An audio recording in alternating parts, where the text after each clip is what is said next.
baba anatakiwa salamu za heri ya siku yake ya kuzaliwa kutoka kwa kiongozi mmoja mkubwa sana, na si mwingine ni rais mstaafu Mheshimiwa Kikwete.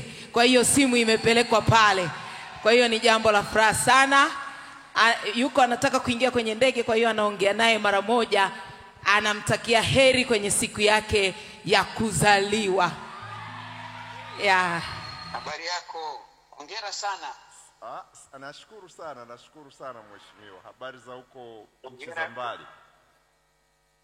Mimi niko hapa Washington DC. Basi vizuri bwana, mimi leo nakutakia kila laheri. Umetimiza miaka mingapi sasa? Kidogo tu 60.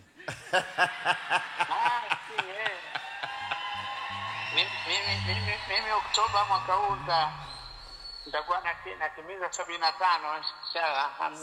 75? Hongera za mapema mkuu, hongera za mapema kabisa. Tuombe uhai, kana bado miezi kadhaa, mwezi wa 4 tu. Wa 5. Naam, shukrani sana. Tunakushukuru. Basi hongera sana bwana, tunamshukuru Mwenyezi Mungu kwa kukupa umri. Naam. Tunamshukuru Mwenyezi Mungu kwa vipaji alivyokupatia. Naam.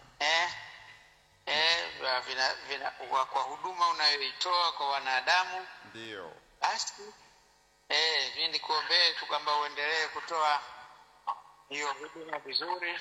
Yes. Kwa mafanikio makubwa. Yes. Kwa sababu inasaidia kujenga amani, utulivu na mshikamano miongoni mwa Watanzania. Lakini pia hata kwa watu binafsi mmoja kutengenezea utulivu wake. Yes. Utulivu wake na basi. Kwa hiyo tunakuombea kila laheri. Mimi nipo huku bwana, nafanya shughuli zinazohusu, of course nimekuja kwenye bodi ya AGRA. Naam. Shirika linaloendeleza kilimo. Naondoka leo kwa saa 11 kwa saa za huku, maana saa hizi tuko kwenye saa 7 mchana. Naam. Nakwenda University ya Harvard. Pale kuna baadhi ya masomo na mimi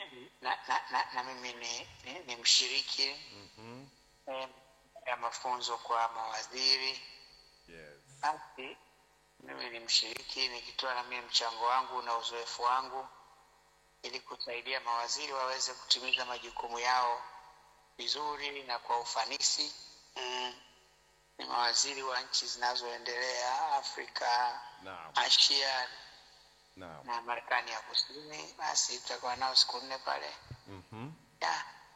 Baada hapo tutakwenda New York na mkutano pale Umoja wa Mataifa. Basi nikimaliza hiyo mikutano yangu hiyo, basi nitageuza kurudi nyumbani.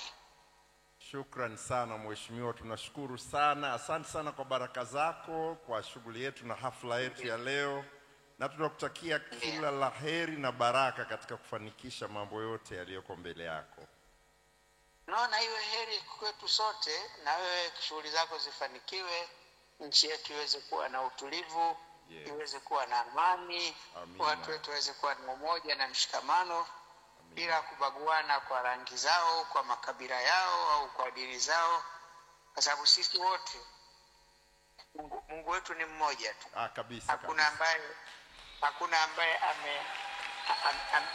ameumbwa na Mungu Muislamu, ameumbwa na Mungu Mkristo, Mungu Muhindu.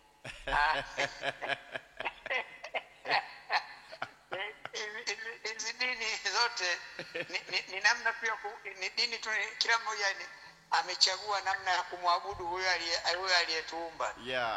Lakini haina maana kwamba kwa mtu aliyechagua Uislamu maana yake ana Mungu Muislamu. Ni kweli. Aliyechagua Ukristo ana Mungu Mkristo. Aliyechagua Hindu ana Mungu Mhindu, hata kidogo. Kweli. Wote sisi Mungu mmoja, na sisi ni watoto wa Adam. Ndio maana tunaitwa wana Adam. Ni kweli. Sisi wote ni watoto wa Adam. Na huyo ndio baba yetu sisi, mama yetu Hawa. Basi hawa wawili ndio wametuzaa sisi wote. Sasa wengine kwa haya makabila na nini tumejipa sisi wenyewe wanadamu. Lakini kwa Mungu sisi wote ni watu wake. Watu wake kabisa. Sisi wote ni watu wake. Sisi ndio tunajaribu kujibagua, tutapigana vijembe, tutaumizana kwa tulivyochagua kumwabudu yeye, lakini yeye huko yote tunayofanya ni akipuuzi. Yeye ni mapenzi yetu sisi. Mheshimiwa, nakushukuru sana Mheshimiwa Rais. Sasa haya makofi na kelele ni kwa ajili yako kwamba umepiga siku ya leo. Asante sana. Asante sana, nashukuru sana.